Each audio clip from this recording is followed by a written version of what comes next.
Good morning. Money Tuesday time. You know, credit card debt is something that nearly half of Americans are dealing with right now. And according to a new study from the Federal Reserve, 47% of adult credit card holders carried a balance for at least a month in the past year.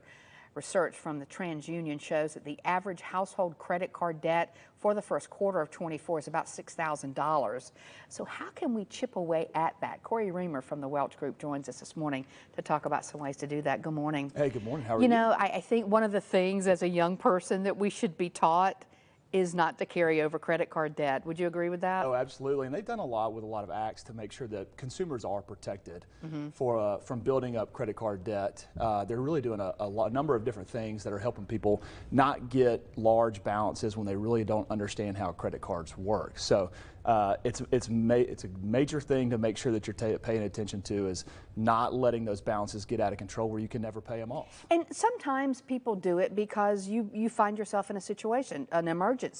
You can't help it. Yeah. But then if you're not able to pay that off at the end of the month, this cycle starts. Yeah, and you can get up to that $6,000 as we mentioned. Yeah, that interest starts accruing pretty quickly on large balances. And the major thing for you to think about is use it for emergencies, like you said. Don't use it for everyday spending, and try to pay it off at the end of each month. There's different ways that you can tackle it. And right now, things are just more expensive. Inflation's high, grocery bills are mounting. It costs a lot more to go to the gas station. Every credit card is higher now, the interest, if you're carrying it over. You're about 22 to 25% of an interest rate. It's extremely high, which makes it even more difficult to pay off those debts quickly if you're building up those large balances. All right, well, we mentioned the snowball method. What is that? Yeah, this is a technique. There's a couple different ways that you can start tackling it, because it can seem overwhelming.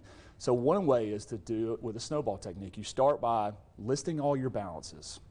Start with the smallest balance that you have.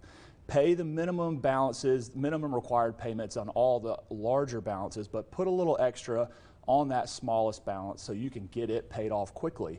Then you take that money that you are putting towards that smallest balance, once it's paid off, add it to the minimum payment of your next largest credit card bill. So if you see some success, the theme is it helps you keep going, right? It's all about the psychology of you see an early success, you've paid one off, now you take that extra money that you were already paying towards credit card debt, add it to the second largest, and keep doing that process until you get all the way down to the largest one. And by the time you get to that largest debt, you're paying a significant amount each month, and you'll be able to pay that debt off quickly.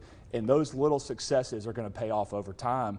With the psychology of it, you're going to feel good about being able to get rid of some of those debts. And it's time to start preparing for those right now, with all the debt that, like you said, people have built up over these last couple years with all the expenses being so high.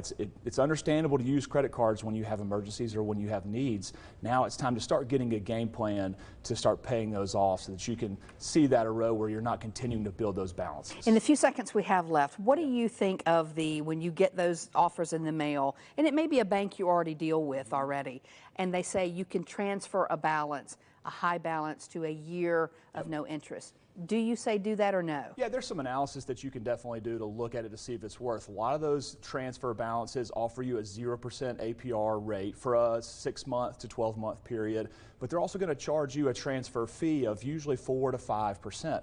So if your game plan right now is going to cost you more than what that 4 to 5% transfer fee would cost, stick with it. Don't open any more, don't roll any over, just pay them off and get it taken care of. But there are instances where rolling over into a 0% APR is going to be beneficial, especially on some of those larger balances. But the key is stick to a plan, pick one, choose a plan. You got to be disciplined. You got to be disciplined, because otherwise it just continues to be a problem that gets kicked down the road. All right, great advice. That is one thing we all deal with, and that's finances. Yeah. Thank you so much. Good to see you.